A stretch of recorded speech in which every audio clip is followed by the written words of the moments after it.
शिव महापुराण के अनुसार फाल्गुन कृष्ण पक्ष की शिवरात्रि को भोलेनाथ लिंग रूप में प्रकट हुए थे। इसी दिन से लिंग पूजा की जाने लगी। इस दिन व्रत रहकर रात्रि को चारों पहर भगवान भोलेनाथ की 16 प्रकार से पूजा करनी चाहिए। इस दिन शिव का महाअभिषेक करना चाहिए। पुष्प बेलपत्र नैवेद्य रीति अनुसार पूजा करनी चाहिए। पंचामृत से स्नान कराना चाहिए। चारों पहर रात्रि जागरण दीपदान करना चाहिए। भजन कीर्तन जाप आदि से रात्रि को व्यतीत करना चाहिए तथा श्रद्धा अनुसार सुबह ब्राह्मण भोजन कराकर दक्षिणा देनी चाहिए। भगवान भोलेनाथ की अनजाने में भी थोड़ी सी पूजा हो जाती है। भगवान आशुतोष शीघ्र प्रसन्न हो जाते हैं, बिना सोचे ही अपनी असीम कृपा कर देते हैं। कथा। एक भील था जो शिकार करके अपने बच्चों का पालन करता था। एक बार भील को एक भी शिकार हाथ न लगने के कारण उसके परिवार के लोग कहने लगे कि कहीं से भी शिकार करके लाओ, हमको भूख लग रही है। तो एक दिन शिकारी बेलपत्र के पेड़ पर चढ़ गया तथा उस पेड़ के नीचे पत्तों से ढका एक शिवलिंग था तथा पास में ही एक ताल था। उस दिन शिवरात्रि थी। जैसे ही हिरनी ताल पर पानी पीने आई तो शिकारी ने धनुष पर बाण चढ़ाया तो कुछ बेलपत्र के पत्ते शिवलिंग पर चढ़ गए। इससे उस भील के हृदय में कुछ दया आ गई। हिरनी बोली, शिकारी भाई, तुम हमें क्यों मार रहे हो? शिकारी बोला, मेरा परिवार भूखा है। तब हिरनी बोली, अगर हमारे मांस से तुम्हारे परिवार की भूख मिट जाएगी तो मैं सच कहती हूँ कि मैं अपने बच्चों को दूध पिलाकर अपने पति व छोटी बहन को सौंप कर जल्दी ही आ जाऊंगी।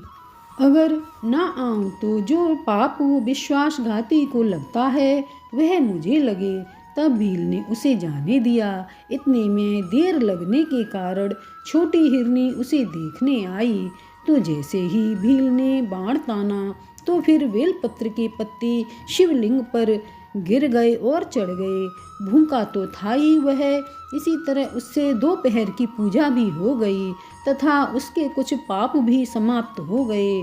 तो पहले की तरह दूसरी हिरनी बोली, शिकारी भाई, तुम हमें क्यों मारते हो? तब भील बोला, परिवार की भूख मिटाने के लिए। तो वह भी यही कहने लगी, अगर हमारे मांस से तुम्हारे परिवार की भूख मिटती है तो मैं अपने बच्चों को दूध पिला आऊं, पति और बड़ी बहन को सौंप कर आती हूँ। अगर नहीं आऊं तो जो पाप हत्यारे को लगता है वह मुझे लगे। ऐसे ही थोड़ी देर बाद हिरन आया अपनी दोनों हिरनी को देखने के लिए।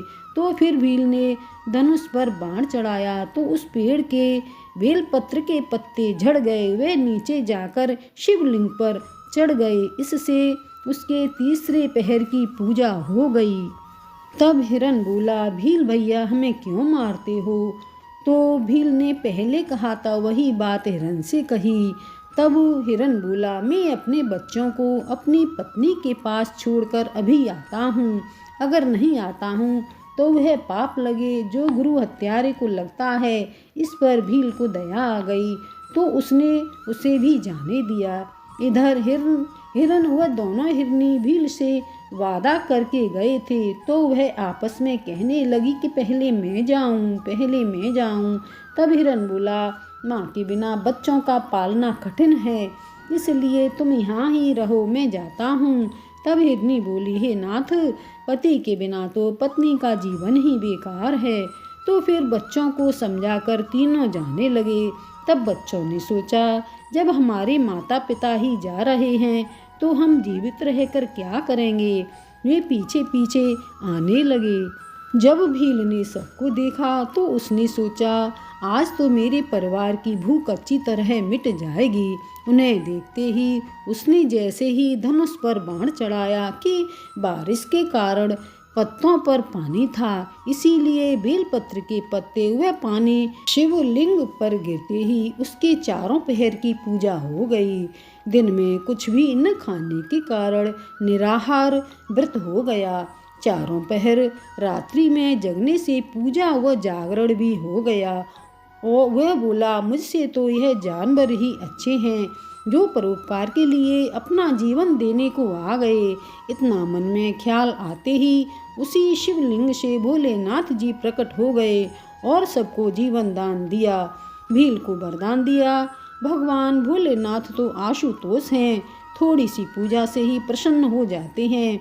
हे भोलेनाथ, जैसे उनको दर्शन दिए उन पर कृपा करी, वैसे ही कहानी सुनने कहने वाले को देना। बोलिए भोलेनाथ की जय।